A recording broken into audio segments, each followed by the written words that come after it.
The night at Seoul Station marked the end of a long journey. On the station platform, the train approached as people waited. However, our protagonist's focus remained fixed on a pair of sneakers, forgotten on top of a backpack on the ground. Then, he pulled out his phone and framed the sneakers with the camera, preparing to take a picture. With a click, the photograph was successfully taken. After capturing it, he wondered if that was indeed the right place for his mission. On the phone screen, a confirmation window appeared, and he thought that if it wasn't there, he would have to look for another station. Immediately, the system confirmed that his profile had been successfully updated. Right after, a series of notifications appeared on the screen, informing him that he had seen the ending Starting a New Life, obtained the skill This Is Just the Beginning, and to his relief reached the 99th ending. With that, he celebrated, rejoicing that it had finally all come to an end. The young man laughed, believing he was the only one in all of Korea who had seen all 99 endings of that game. In the distance, however, an old lady watched him, somewhat puzzled. She found it curious how today's youth had so much fun just with a phone, yet at the same time, she remembered how her daughter-in-law was desperate to take the device out of her son's hands. At that very moment, the train everyone was waiting for sped by, and upon looking again at the young man, the lady was shocked by his worn-out appearance and, startled, realized that her daughter-in-law was right, and she needed to take the phone away from her grandson immediately. Unaware of everything, our protagonist looked at the screen, now that the game was over, and wondered what he should do next. That was when his phone began to ring. It was his mother, asking where he was. Furious beside his father, she corrected herself and asked which station he was at this time. She went on, saying she hoped it wasn't a shelter like before, and warned him that his father was also very angry. Somewhat embarrassed, the young man replied that he was at Seoul Station. Upon hearing that, his mother screamed. The yell was so loud that it made the phone jump from our protagonist's hands. His mother scolded him, unable to understand how he could keep playing with the college entrance exam so close, reminding him that even if he didn't care about studying, he still needed to at least come home on time. She then shouted that it had been 6 years of the same thing and that she was fed up with it. Terrified, the young man declared himself to his mother and promised he would come home soon, but she only threatened him, saying she would be waiting for him, and then hung up. Meanwhile, at home, his mother was distraught, pulling her hair and saying she couldn't stand to look at him anymore. Beside her, his father, arms crossed, agreed with his wife. Moments later, a little calmer, the mother asked the father if she should send a message to their son offering a ride, and he agreed, wondering if the young man had money for a taxi. The father then sent the message, and the young man replied that he had money, but soon received the warning that his mother was furious and had been planking for minutes to relieve stress. And well, that made him realize he was in big trouble. The father then told him to be careful on the way and to enter the house quietly. The son apologized and thought that he really should turn off the game and leave. However, as he broke out in a cold sweat, an unexpected notification appeared on his screen. The message said that he had seen the 99 endings of life. Right after, another message appeared, congratulating him on a job well done. From that moment on, the screen indicated that his true life of new beginnings was starting,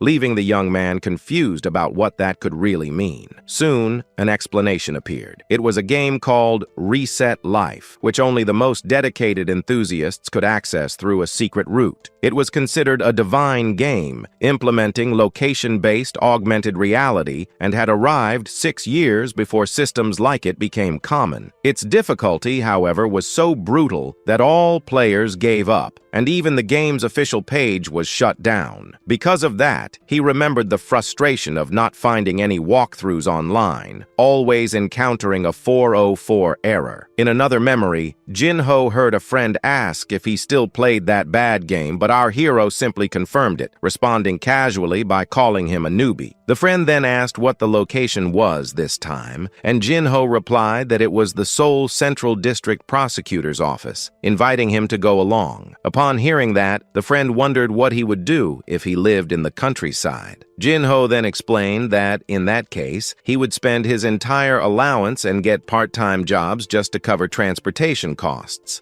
And with that, the friend asked if not playing wouldn't be a more plausible option. The fact was, he was completely captivated by the game. In one of his stories, for example, he started as a candidate who had failed the bar exam 4 times, but ended up as a prosecutor in court. In another life, he began as a street artist in Hongdae and, in the end, reached the top of the billboard. All those were things he wanted but couldn't achieve in real life, which is why he dedicated himself body and soul to the game. For him, Reset Life had become his own life. Soon he raised his phone, and after clearing 99 lives, he wondered if that would be his end. However, with the new system message, possibilities ran through his mind, imagining whether what he had unlocked was a secret story or perhaps a new creation mode. Suddenly, a notification informed him that the download was complete and that he should choose a skill as a reward. And as he looked over the skill options, he thought that as long as the game didn't end, anything was fine by him. But if he had to choose just one, the skill he needed most at that moment was just one. However, to his surprise, the screen didn't change, and he wondered what was going on. At that very moment, a strong electric discharge burst from the device. Right after, the light dissipated, and a notification appeared on the screen, informing him that he had obtained the secret skill, Reality Fairy Tale. And before he could process it, another message appeared, announcing that his 100th life, his own life, was beginning at that very moment. With that, he received the skill National High Scorer, which stated that life and success were made up of 99% talent and only 1% effort. Studying was also a talent, and those who didn't have it would never succeed. That was when a bell rang, and a voice announced question number 21. The question was about a historical incident that led to the Shinmyangyo. The statement specified an American merchant ship burned in July 1866 and was directed straight at Jinho, the game maniac. Upon seeing the answer, the program's host was visibly surprised. He commented that once again, Jinho had written the answer as soon as he heard the question and asked him if he was sure it was correct. With a confident smile, Jinho simply confirmed, saying he believed it was right. During the break, Jinho took refuge in the bathroom, letting out a sigh of relief. He was surprised because, suddenly, all his classmates came to talk to him. In his mind, he recalled their compliments. That feeling wasn't bad at all, and he wondered if that was the need for esteem Maslow spoke so much about. However, his friend Jae-jun suddenly grabbed him, yelling to know who he was, because the Jinho he knew didn't know such smart things. Jae-jun demanded the demon leave his friend's body, but Jinho, startled, just asked him to close the bathroom door. Moments later, already in the hallway, the two talked about what had happened. Jae-jun then questioned him, wanting to know if he had memorized all the game's files to obtain the National High Scorer skill, but Jinho corrected him, stating that it was a divine-level game. His friend, however, thought that was ridiculous, as he didn't believe anyone could memorize that much. Jinho then explained that if he too were struck by a sign and memorized 50,000 files, he would become a genius like him. Jae-jun, however, just told him to stop lying, but our hero insisted it was true, revealing that it was the condition to obtain the National High Scorer skill in the game Reset Life. He then remembered the day it all happened. After being electrocuted, knowledge he could never comprehend began pouring into his mind. And with that flow of information, he felt a strong thought take over, realizing that the power of that skill was truly changing him. Sometime later, while studying intensely, his mother came into his room and asked if he wasn't going to sleep. He replied that he would sleep soon, and although it was certain that this power had touched his brain, his passion and will hadn't changed. After all, over the past 6 years, he had always staked his life on Reset Life. Of course, nothing in life came for free, which is why he had to study as if his life depended on it. The feeling after handing in the test, however, was one of exhaustion, but also great satisfaction. With that feeling came the expectation that anything was possible. He then remembered the announcement that a month later the program Challenge the Great Bell would come to the school, and that the principal would give a scholarship to the last remaining participant. Faced with that opportunity, his decision was made. Back in the present, as he walked with his friend, Jae-jun still seemed confused and asked if that was his true self or if he had really changed. but Jin-ho promptly denied it. His friend said with a smile that, of all the versions he had seen over the last 7 years, this was the one that shined the most. With that, he promised he would root for Jin-ho until he was the last one standing in the competition.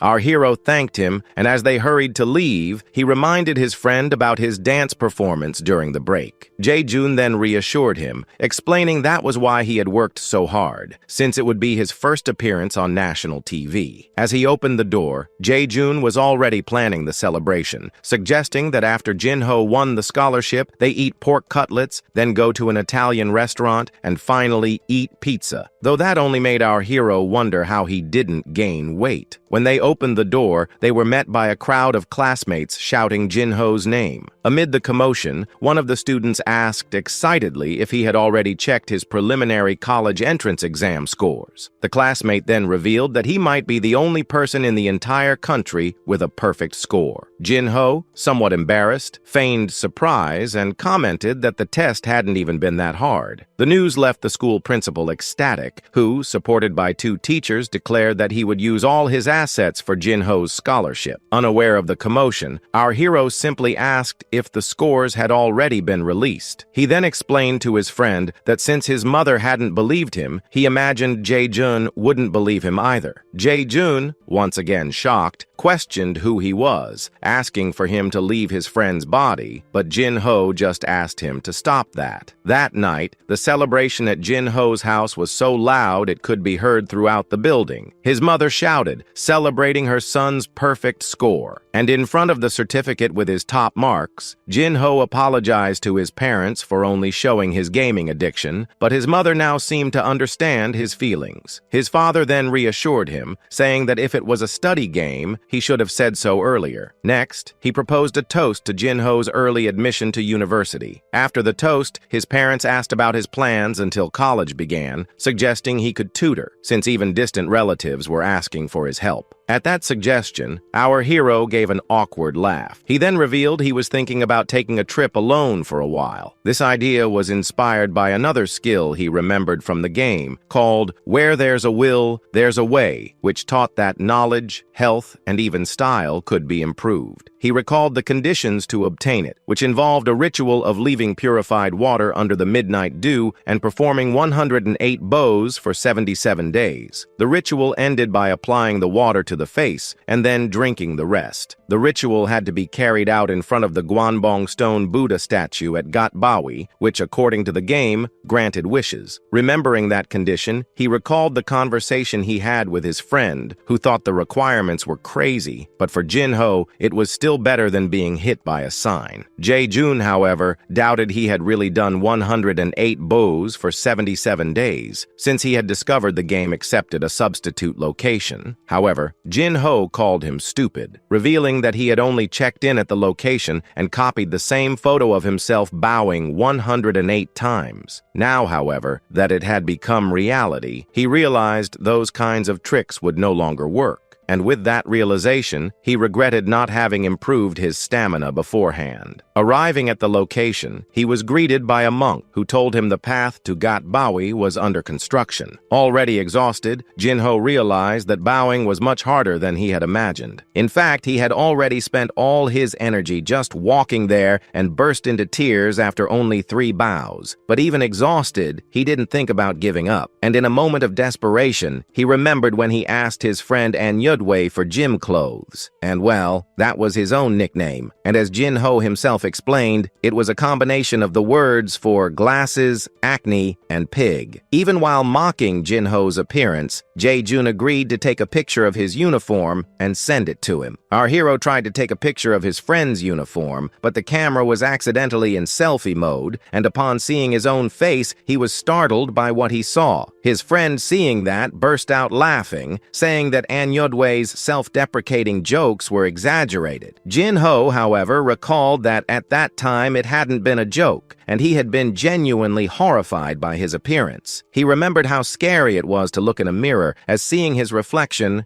clearly left him not knowing what to do. Because of that, he wished he could be born again, with clear skin and a body that didn't gain weight, just like Jae-jun's. And in that moment of frustration, his glasses fell to the ground. Back in the present, amid tears, he realized he no longer wanted to be born again, because his true wish was to continue being the son of the parents he loved so much. He then remembered when his mother offered him an envelope with money for the trip, even though he said he already had enough. She insisted, explaining that after being promoted, his father had to stay away for 2 years so as not to seem lazy at work.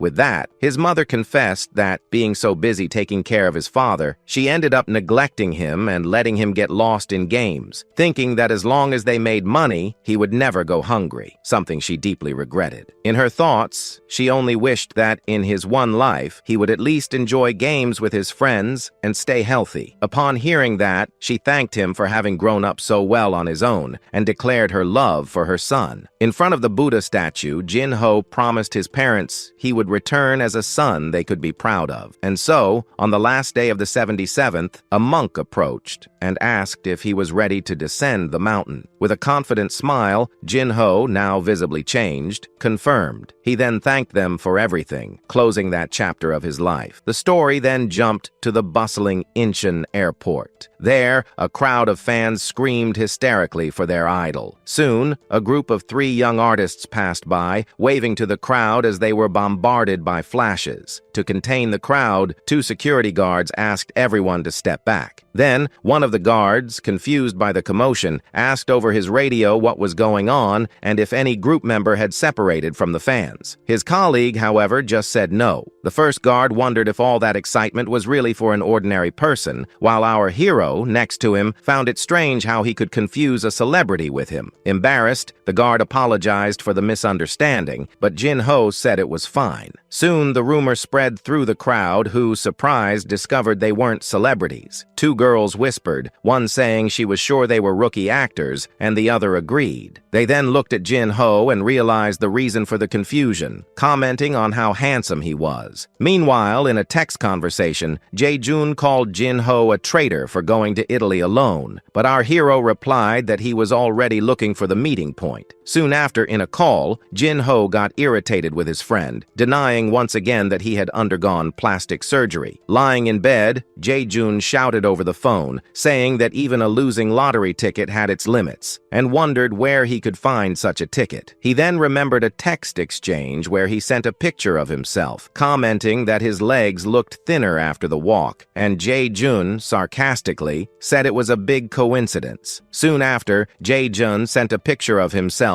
eating pig's feet, and Jin-ho, jokingly, threatened him. Then, the conversation ended with him hanging up, saying he had received the pictures and was already at the airport. However, the truth was that the "where there's a will, there's a way" skill wasn't something that simply changed someone's appearance after 77 days. Its essence was like that of a lotus flower which, even starting in the depths of the mud, if it kept reaching for the surface without rest, would eventually bloom and display a radiant appearance. That was precisely the nature of the skill that now appeared on his phone. And with this new power, Jin-ho finally began his journey, watching the clouds through the airplane window. During the flight, a flight attendant approached and asked if he needed anything. He declined and thought about how kind the crew of that airline was. Shortly after, the same flight attendant returned, offering him a towel and saying he seemed to be coughing, which confused him since he didn't remember doing that. The situation became even stranger when another attendant offered him water, insisting that he must be thirsty, even though he was sure he had just had a drink. Awkwardly, he thanked her, but inside, he found all that attention a bit uncomfortable. He then looked at the water bottle and, as expected, found another note with a phone number, which made him think about how the power of appearance was truly amazing. In fact, the number of notes he had received so far already exceeded the number of contacts in his phone. That made him recall a conversation with his mother, who was happy to know his exchange program classmates were the same age as him, since because of his addiction, he had never gone on a school trip. She wished he would would have fun with his new friends, and the memory of those words made him a little embarrassed. And as the plane crossed the skies, he thought that now that he was good at studying and handsome, he would finally be able to make many friends. His journey then began in Milan, Italy. But upon arriving at the hotel and lying on the bed, reality hit him unexpectedly. He sat up, shocked to realize that no one had spoken to him, and wondered why. The truth was that Jin-ho had forgotten a crucial factor. The members of that study program were the top students, who competed until the very end. Naturally, their self-esteem,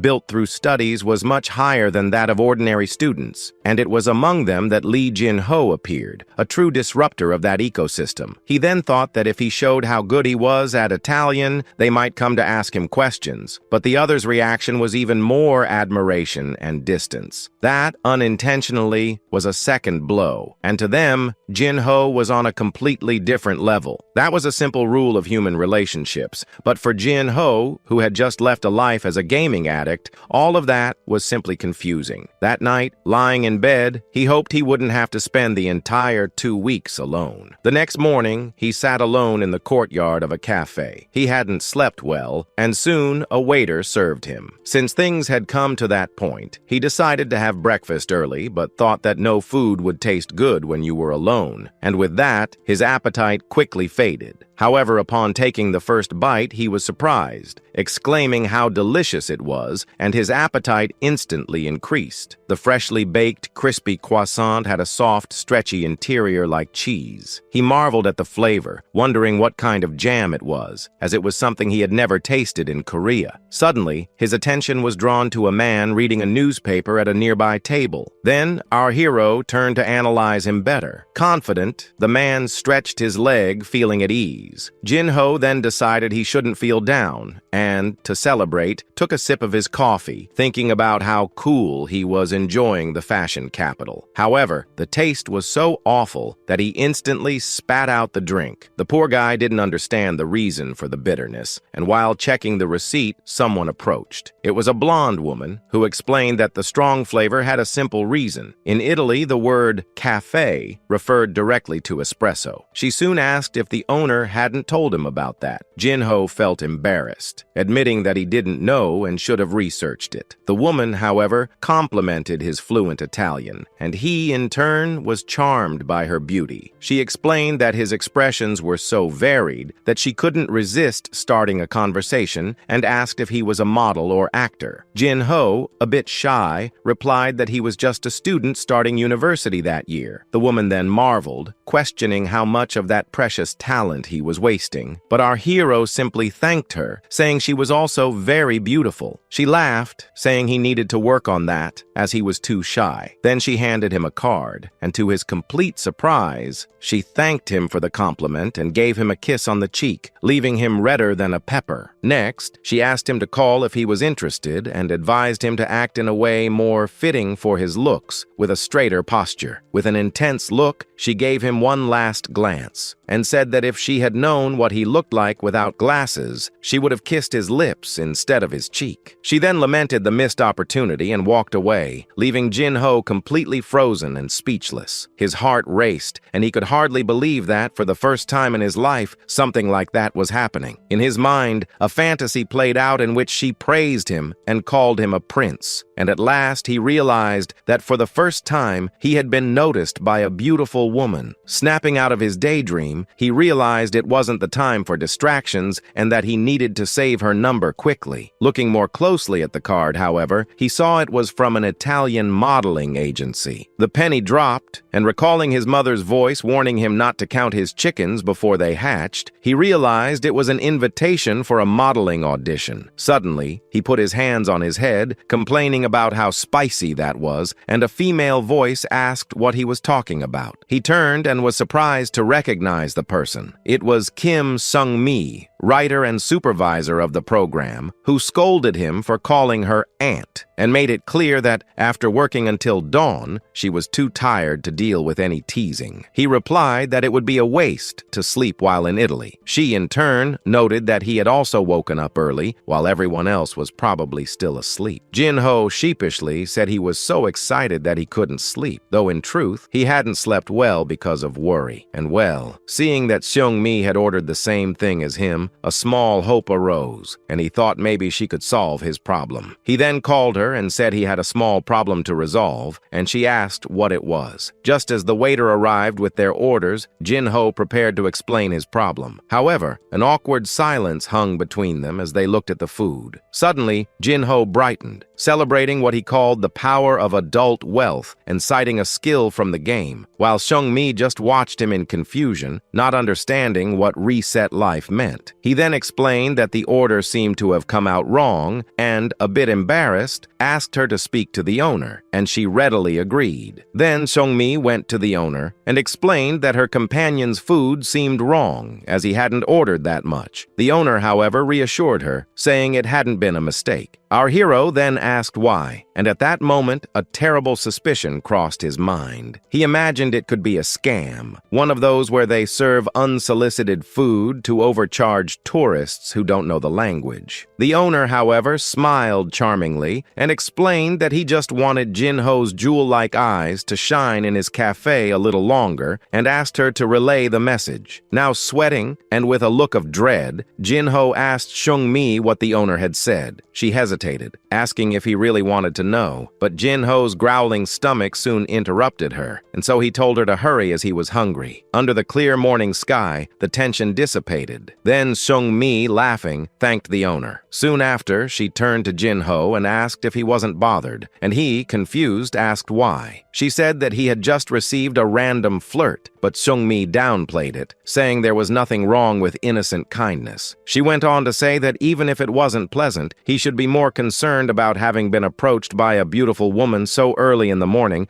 which made him visibly tense. With a flushed face, he asked if she had seen that, while she, with a sadistic smile, just took a sip of her drink. Seung-mi found him a rare young man and wondered how someone who could have the world, if he wanted, could be so innocent. Or perhaps, she thought, he was like an elephant that didn't know its own strength, still tied to a small stake it could easily break free from. She then called him and, though not yet a head writer, offered to give him advice as a TV writer, asking what he considered the most important thing in broadcasting. Promptly, he answered that it was beautiful celebrities and good cameras, also mentioning lighting, and she then asked why that opinion. He explained that for him, you had to captivate people's eyes with visuals so they would watch and ratings would go up. Seung-mi, agreeing that he knew what he was talking about, asked if the secret to the ratings of Challenge the Great Bell was also the visuals, which visibly surprised him. She then began her own explanation, saying that the word broadcast was a combination of broad and cast. According to her, if you captured someone's attention and had something to convey, you should use any means to do it. She used as an example the beautiful woman who had approached him earlier, who first caught his attention with her looks and then gave him her business card. And the cafe owner, in turn, had caught her attention with the extra service before delivering his message. She warned, however, that it didn't always end well, and wondered how awkward it would be if she gave flowers to someone as a sign of affection and the person hated them. That remark brought to Jin-ho's mind a painful memory of when, still nicknamed Anyodwe, he confessed to a girl who just ran away screaming. The memory of being called disgusting hit him hard, and he remembered that moment clearly. With that, Seung-mi brought him back to reality, reminding him that, despite the outcome, he had managed to convey his feelings in some way. With a smile, she then asked if that wasn't enough. At that moment, he remembered the moment he arrived in Italy. Already on the bus, one of the students was reading a guide to the country. She wondered how she should pronounce the words, frustrated at not being able to understand the pronunciation system so different from English. Suddenly, she was startled by Jin-ho passing by, and she instantly blushed. With that, our hero returned to the present present and flipped the situation, asking what would happen if the problem wasn't the flowers, but rather himself. But in the end, Seung-mi advised him simply not to hang out with people who didn't like him. While eating, she said she saw no point in being with someone who didn't like him. She then put down her fork, taking a brief pause. And to conclude, we return to the bus with Jin-ho displaying a calm smile, conveying confidence to the girl, and offering to help her with whatever she needed. On the fourth day of the exchange program, the students stood before an imposing cathedral. Meanwhile, two of them lamented, one saying he really wanted to eat cold rice with ramen, and the other that he wished for kimchi stew. One of them then pointed to the church and suggested they pray for God to make kimchi stew rain from the sky. But his friend asked if, since they were in Italy, they shouldn't pray in Italian. At that moment, Jin-ho approached, murmuring in Italian a request for the same stew. One of the guys sitting on a bench commented that he must be struggling, and Jin-ho, with a face marked by suffering, just asked him to save him. And with that simple interaction, Kim Seung-mi's advice proved to be a success. Seung-mi, however, remained confused, as she didn't understand how he had already solved his problem when, in fact, he hadn't even asked for her advice. The truth was that her advice had awakened Jin-ho's latent proactivity and courage, which led him to approach the girl on the bus. His gesture surprised the other girls, who had previously seen him as an arrogant young master, and now saw him interacting with others. That courage, somehow, proved contagious. Inspired by Jin-ho's attitude, the girls wondered if they should also try talking to him, and in no time, his new popularity was already evident in an Instagram post. The number of likes on the photo skyrocketed in seconds. All that attention, however, brought with it the inevitable envy of the guys. 2 hours later, the scene repeated with another photo request, leaving his new male friends even more frustrated. And 5 hours later, the harassment became so intense that the girls were pulling him from all sides, treating him like a photo prop while he desperately asked to be saved. For some reason, however, it was the guys who ended up looking after him. As a result, he became closer to the guys than to the girls. Jin-ho now dreaded going to new tourist spots. As with each change of scenery, he was dragged into a new photo session. One of his friends commented that good-looking people naturally became a kind of walking photo booth. The same guy then concluded that, as expected, being moderately handsome was ideal, but Jin-ho said that even moderation should be done in moderation. Suddenly, the conversation was interrupted by the guys jokingly running after Jin-ho, calling him a thief. Meanwhile, the girls told the guys not to intimidate him. Suddenly, he felt a hand touch his hair, and on the phone screen, the like count on the photo surpassed 10,000. At that moment, a bluish energy emanated from him, making his eyes widen. In the same instant, he froze. Our hero then wondered what that was, feeling a strange sensation that his clothes no longer fit him. It was a discomfort that forced him to straighten his back. Suddenly, he remembered the modeling agency card and in a flash, asked the girls if they had posted the photos they took with him on social media. One of them, smiling, confirmed, and Jin-ho, curious, asked how many likes the photo had gotten. The girl was surprised to see the post had already surpassed 10,000, and with that, Jin-ho finally understood what was happening. Knowing this, our hero ran to his room and began typing frantically. He then came across a Reset Life game forum where a user revealed they had found the method to unlock the skill I am the best, to the delight of other members. Continuing to read, he saw the post's author explain that the first condition was receiving a modeling offer, which drew mixed reactions. That made him think that, as expected, all game experts were on that forum. The second condition, however, was much harder. You had to post a photo on the game's social network and get 10,000 likes, which led many players to give up immediately. That made him reflect on the nature of the skill he had gained, which seemed meant for someone born only to be a model. Now, in an ice cream shop, surrounded by admirers, Jin-ho realized that this was precisely the I am the best skill, and was surprised he had never imagined he could obtain more skills. The new acquisition, however, made him pensive, and he wondered what the limit of it was, if it would be possible to get all 99 skills, and, more importantly, if there would be any side effects. Despite his doubts, the feeling was like receiving a flood of game rewards, one after another, and with a smile he concluded that it was amazing. Meanwhile, at a nearby table, the other students, thinking he was there for work, watched in confusion as to why Jin-ho was doing a gelato commercial alone. Our hero, noticing people's reactions, said it wasn't what they thought. From a distance, he saw a small crowd forming and wondered what was going on, imagining if a fight had broken out. In reality, it was a photo shoot, but the models didn't seem to please the photographer, who shouted for them to be more confident and dynamic. Completely irritated, he told them to forget it and stop immediately. He then grabbed the phone and, in a call, told them to take the model away, as the shoot had ended earlier than planned. He went on to say he would no longer work with that agency and complained about how they could have sent such a bad model. The man shouted, asking if his requirements were really that hard. Unaware of the drama, Jin-ho received a message from a friend asking about the noise, and he just replied that a photo shoot was happening nearby and that the professional world was exciting. A woman on the team then asked the photographer what they should do and whether they should redo the photos the next day, but he suddenly spotted something and told her to wait. With a wide and somewhat mischievous smile, an idea formed in his mind. He then framed Jin-ho with his hands and exclaimed, relieved, that such a coincidence could only be something from God. With that, the photographer's order was clear. He wanted them to bring the Asian guy to him by any means necessary. And well, the reason for all this lay in the skill, I am the hottest, which showed that someone's peak didn't come from effort, knowledge, or money, but from a unique moment in which they simply radiated presence. It was simply when others were looking at them, because some people were born to be in the spotlight. At the same time, the original model, Leonardo, bit his lip, frustrated by the disaster that had happened. When fired, the poor guy was outraged, finding it absurd that they were using another model in his place. Meanwhile, he watched Jin-ho from a distance, calling him an amateur. Our hero, in turn, innocently asked what he should do if his face started itching from the makeup. But the makeup artist just told him to endure it, which only confirmed for Leonardo that he was a complete novice. The photographer, however, knew it wasn't just Jin-ho's handsome face that had caught his eye. He explained that, for people like them, it was easy to perceive someone's aura, even if it was hidden in the crowd. Then, after all the preparations, Jin-ho took out his phone and called Seung-mi. And after a brief conversation, he informed the photographer that he had obtained the supervisor's permission for the photo shoot. The photographer, however,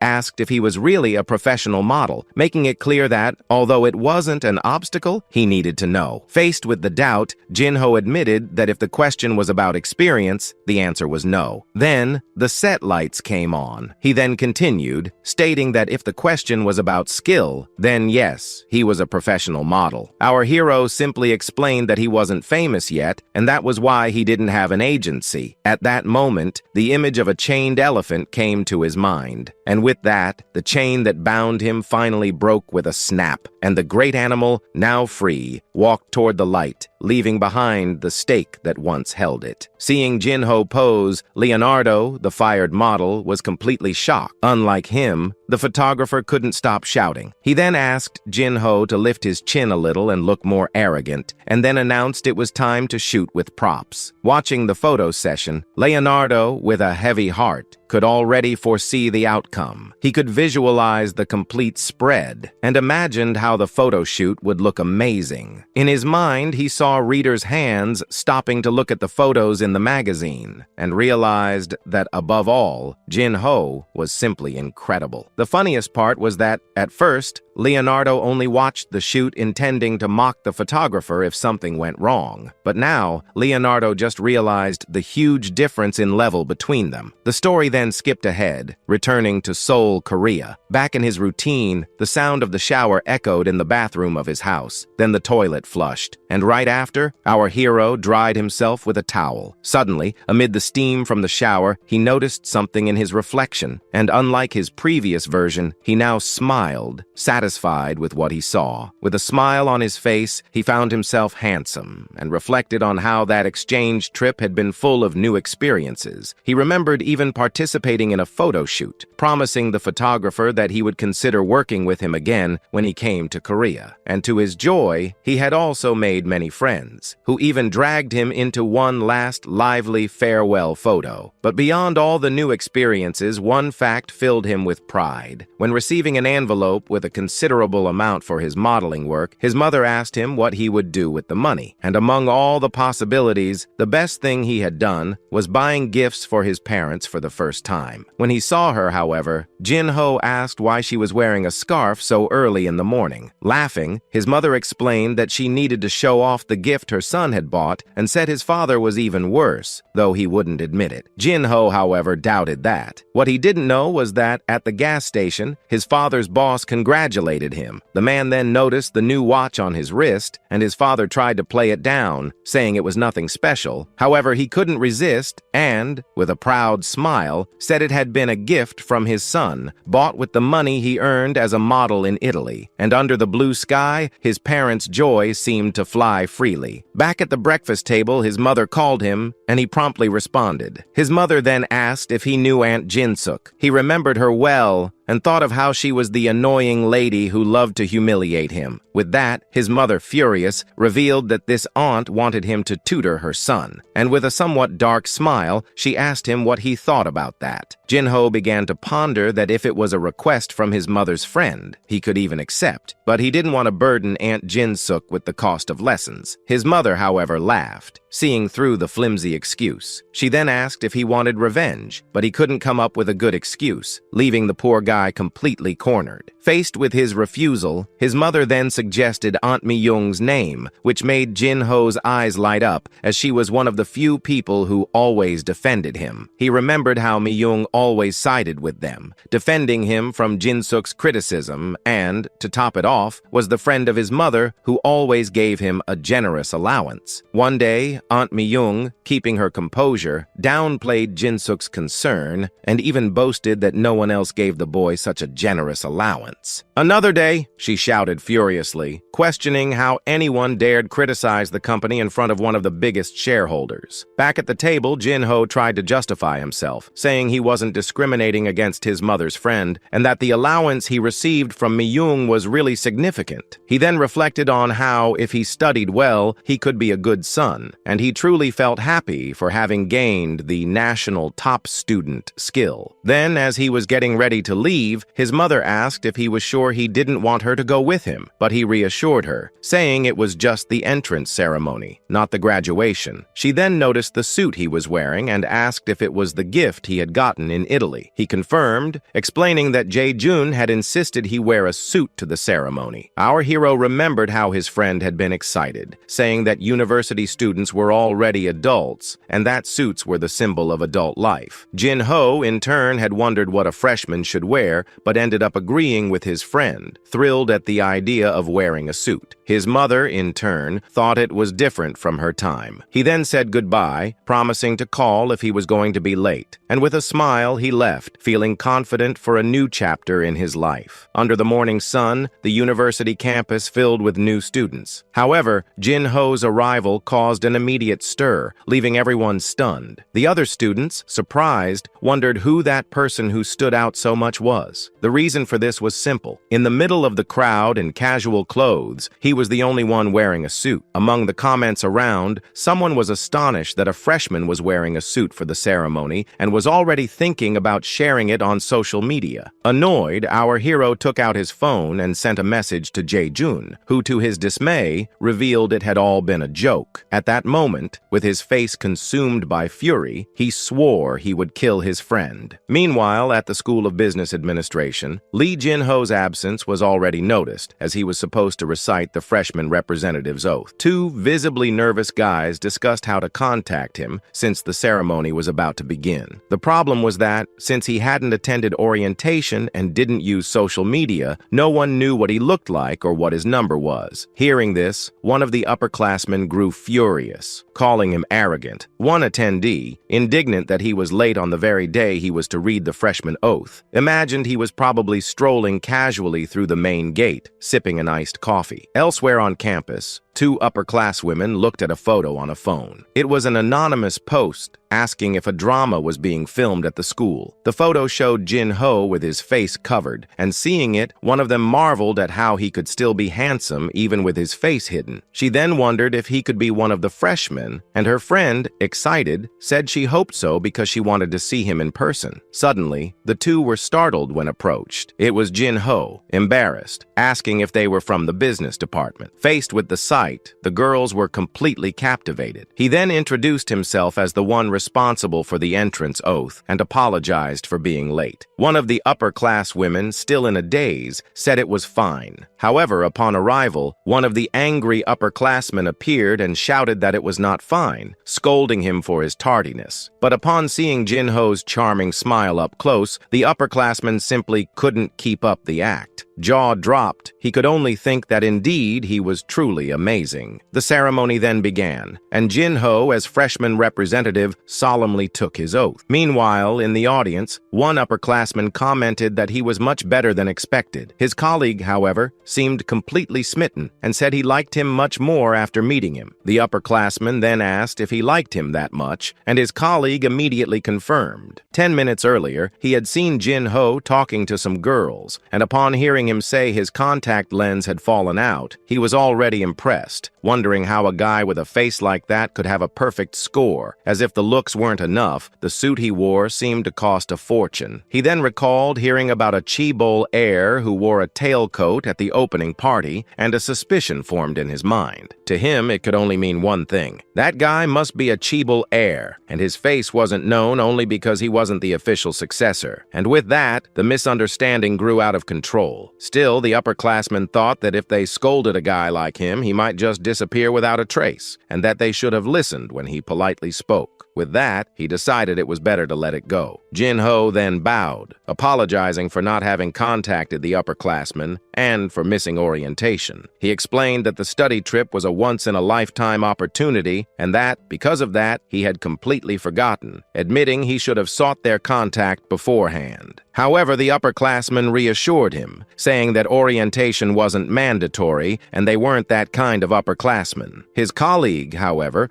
remarked that only he was old-fashioned, which visibly irritated him. Our hero then revealed that he had overheard them talking loudly about him earlier, which helped him find them. Upon hearing this, the embarrassed upperclassman simply apologized. And well, the conversation was interrupted when the guy asked about the suit. Jin-ho then panicked, imagining everyone would think he was a show-off, that they wouldn't hang out with him, and that he would be a loner in college too. But at that moment, our hero had an incredible idea. He soon exclaimed that he would be filming an interview for the program Korea Tomorrow after the entrance ceremony, which left the upperclassmen completely shocked. And well, the program he mentioned was the country's first university magazine, the same one all successful Korea university students dreamed of appearing in. The upperclassman then thought it wasn't so surprising and admitted he would have liked to participate too. After all, with a face like that and a perfect score, the school must be desperate to showcase him. He then continued his explanation, saying that as soon as he got the offer, he was filled with questions. His main concern was how he could make readers think of Korea University's business administration when they saw his photos spread, and he wondered if it was because of the national top student skill that the lies flowed so smoothly. He then questioned what kind of clothing would be suitable for the business administration department, considered the place where the smartest of the smart study, and for him, the conclusion was obvious, and there was only one possible answer. The only attire that wouldn't disgrace the business administration department was, without a doubt, a suit. However, as soon as he finished speaking, he felt a twinge of regret, thinking maybe he had gone too far and should have just said a friend had tricked him. But to his surprise, the upperclassman called him over and placed a hand on his shoulder, which visibly startled him. Completely moved, the upperclassman asked that from that day on, Jin-ho call him Hyung. The upperclassman then sighed, wishing all freshmen were like him. After the ceremony, Jae-jun met Jin-ho at a convenience store, and while teasing him, the upperclassman showed up and, upon hearing the suit justification again, laughed so hard his stomach hurt. Jae-jun, for his part, couldn't believe Jin-ho had actually fallen for the joke, and wondered how he managed not to take his shoes off even on the plane. He then asked about the photo shoot he had participated in. Recalling the experience, Jin-ho remembered the photographer's enthusiasm sarcasm, who kept asking for one more shot. The team, however, tried to stop him, saying they needed to end the shoot to interview Jin-ho, but the photographer, now on the floor, begged for just one more chance. Jin-ho then said everything had gone well and that besides, the upperclassman had given him something. Jae-jun, curious, asked what that pile of papers was. And well, that was a compilation of information about professors, elective subjects, course content, and clubs, all compiled by the upperclassman, who boasted that Jin-ho couldn't have gotten it without a guy like him. Suddenly, our hero announced he was thinking of changing his course registration to guitar lessons, which left Jae-jun completely baffled. He then explained that every young person in Korea dreamed of wearing jeans, carrying a guitar on their shoulder, and traveling across the country, and that, in his free periods, he would sit on the campus lawn, take out the guitar, and crack open a can of beer. Hearing that, Jae-jun said he now understood and began searching for something in a box. He then said he was getting a certain vibe, a vibe that his friend's taste had become terribly outdated, and sprayed him with air freshener,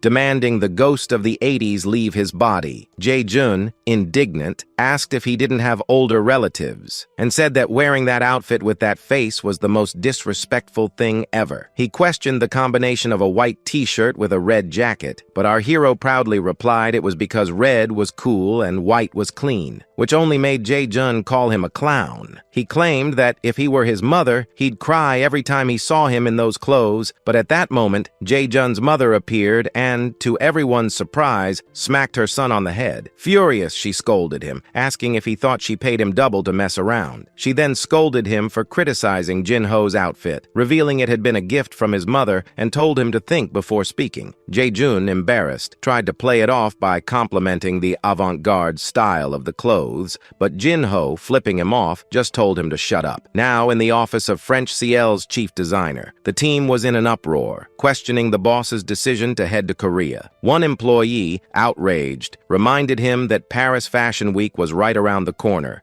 and wondered if the boss had lost his mind, lamenting that the team was going downhill. He continued his rant, saying they had barely gotten through a rough patch and wondered how long it would take to find an unknown Asian model. The chief designer, however, remained calm and simply adjusted his sunglasses. With a confident smile, he then declared that that was exactly why he was going personally. And in his hands, the photo of Jin-ho in the magazine made his objective clear, showing he intended to travel to the country where the muse he so admired was.